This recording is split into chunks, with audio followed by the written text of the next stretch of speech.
Shalom Uvracha, bienvenue à tous.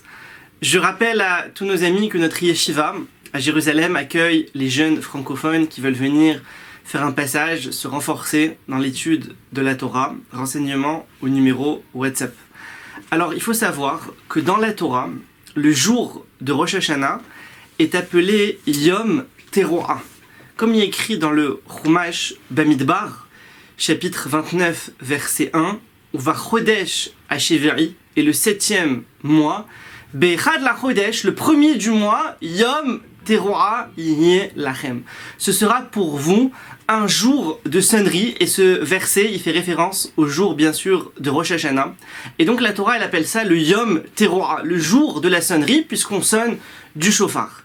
Et de l'autre côté, on remarque que dans la Tfila, on appelle ce jour-là Yom HaZikaron, le jour du souvenir. La Tfila, la formulation et les mots employés pour la Tfila, c'est-à-dire la Hamida, elle a été instituée par nos sages. Ça veut dire que c'est les Chachamim, nos sages, qui ont composé les mots de la Tfila. Et ils ont choisi d'utiliser le mot pour Rosh Hashanah de Yom HaZikaron, le jour du souvenir. D'où la question, pourquoi est-ce que les sages ont changé de ce que la Torah a écrit? La Torah, elle appelle ce jour-là Yom Teruah, un jour de sonnerie par rapport au shofar. Les sages y viennent, ils n'en tiennent pas compte, ils donnent un autre nom, ils disent c'est Yom HaZikaron. Et dans la Hamida, on mentionne Yom HaZikaron Hazé, ce jour de souvenir. Mais Kadesh Israël, Veyom HaZikaron, comme ça on dit dans la Hamida, qui sanctifie Israël est le jour du souvenir. Alors on comprend que c'est le jour du souvenir, puisque Kadosh Baruch Hu, il se souvient de toute la création, de tout ce qui s'est passé pendant l'année précédente. Bien sûr, il se souvient, à Kadosh Baruch Hu, il n'y a pas d'oubli, c'est pas comme s'il avait oublié, maintenant il s'en rappelle, il se souvient, mais on met en avant tout ce qui s'est passé. On met en avant toutes les créatures, tout ce qui existe sur Terre. Kadosh Baruch Hu, il met tout ça en avant, il met en avant tout ce qui s'est passé, tout ce qu'ils ont fait, et il juge. Alors, pour répondre à notre question, pourquoi est-ce que les sages ont-ils changé l'appellation de Rosh Hashanah dans la Tfila, en appelant Yom HaZikaron, alors que la Torah appelle ça Yom Teruah? Alors, pour comprendre ça, en fait, il faut comprendre que représente la Torah et que représente la prière, la Tfila. La Torah, elle est là pour nous dire quoi faire. Si j'ai une question dans la vie, je veux savoir qu'est-ce que je dois faire, comment je le fais, je consulte la Torah. Je suis le jour de Rosh Hashanah, je dis qu'est-ce que je dois faire aujourd'hui, je consulte la Torah elle me dit c'est Yom Teruah, tu dois sonner du shofar, c'est un jour de sonnerie. J'ai une mitzvah de sonner du shofar, la Torah elle me dit quoi faire. Donc on appelle ça Yom Teruah. Cependant, la tfila, la prière, elle n'est pas là pour me dire quoi faire. Je prie pas pour savoir quoi faire. On peut aussi demander à Kadosh Baruch Hu, bien sûr, de nous aider dans des choix, à faire le bon choix, etc. Mais la tfila, elle est là, en fait, pour me faire comprendre que je dépends d'Akadosh Baruch Hu. Parce que je m'adresse à lui et j'ai des demandes. Ça veut dire que je dépends de lui. Et donc, automatiquement, quelqu'un, il comprend qu'il dépend d'Hachem, donc il se fait humble vis-à-vis d'Hachem, il se fait petit, et sa croyance, sa émouna, elle augmente vis-à-vis d'Hachem. Il sait que tout va venir d'Hachem. S'il a un problème, il peut s'adresser uniquement à Akadosh Baruch Hu. Ça, c'est la tfila. Et c'est pour ça que dans la tfila, les sages, qu'est-ce qu'ils ont mentionné? Yom HaZikaron, le jour du souvenir. Comme ça, quand on prie Hachem, souviens-toi de nous en bien. Comme le Talmud, il dit, dans le traité de Rosh Hashanah, page 16 au recto, Imrou lefanai zichronot. Akadosh Baruch Hu, il dit, dites devant moi les souvenirs, pour que votre souvenir à vous, il vienne devant moi Hachem en positif. Et donc, dans la tfila, on veut bien sentir qu'on a besoin qu'Akadosh Baruch Hu, il se rappelle de nous en positif. Donc les sages, ils ont utilisé quel mot? Ils ont utilisé le mot Yom HaZikaron. Maintenant, c'est vrai qu'il y a au moins une fois dans la Hamida où le même langage que la Torah, il est utilisé, c'est-à-dire Yom Teruah. Il y a écrit dans la Hamida, Vatitelanu Hashem Elokeinu be'ahava, tu nous as donné Hashem notre Dieu avec amour. Et Yom HaZikaron Hazé, ce jour des souvenirs. Yom Teruah, un jour de sonnerie. Et là on mentionne quand même dans la Hamida que c'est le jour des sonneries, que c'est le jour du chauffard. Pourquoi?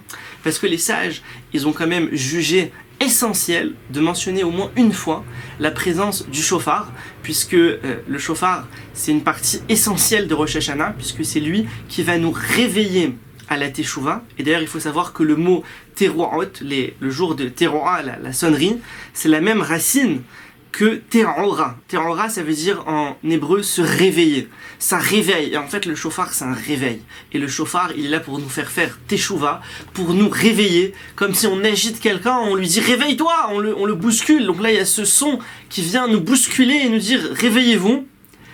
Et prendre sur nous également la royauté d'Akadosh Baruch Hu, comme un roi, lorsqu'un roi il passe. Alors à l'époque, lorsque le roi passait, les gens ils sonnaient, ils faisaient du bruit pour bien montrer qu'il y a quelque chose d'important. Il y a le roi.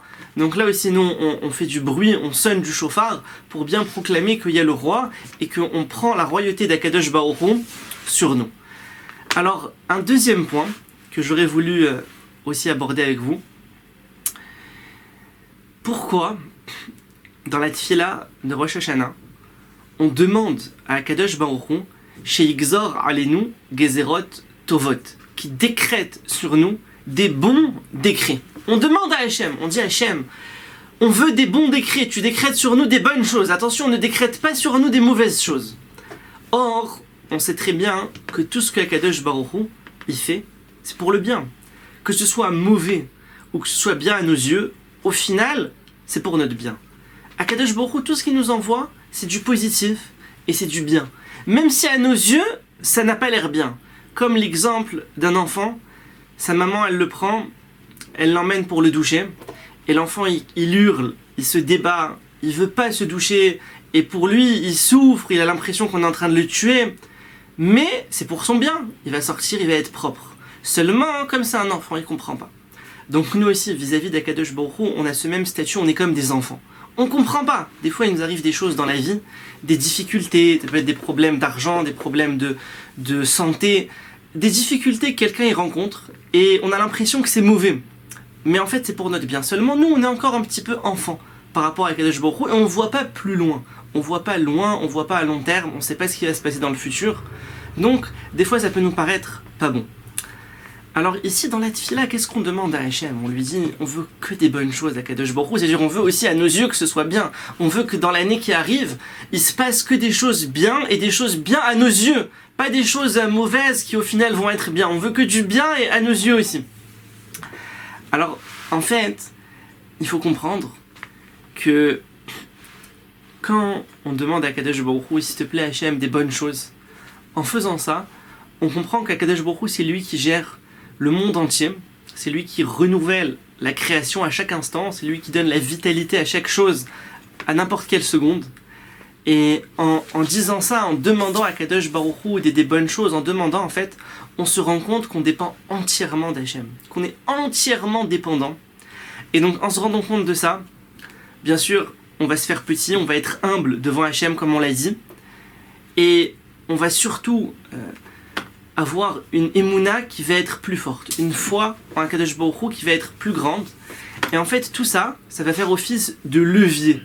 Et en voyant Akadosh Baruch Hu, en voyant qu'on s'est fait petit, et qu'on demande, et qu'on a confiance en lui, alors Akadosh Baruch Hu, il va mettre la midat arachamim. La midat arachamim, c'est quoi? Ça veut dire que même s'il devait y avoir quelque chose dans l'année, quelque chose de mauvais, à nos yeux, ça aurait été quelque chose de mauvais.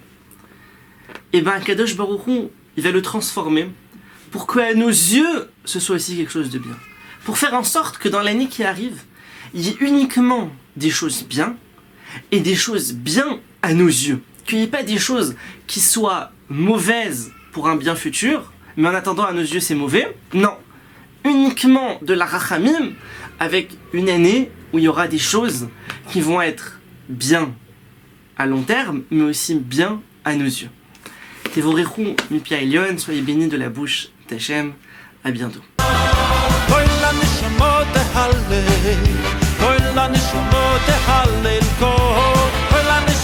תהלל כל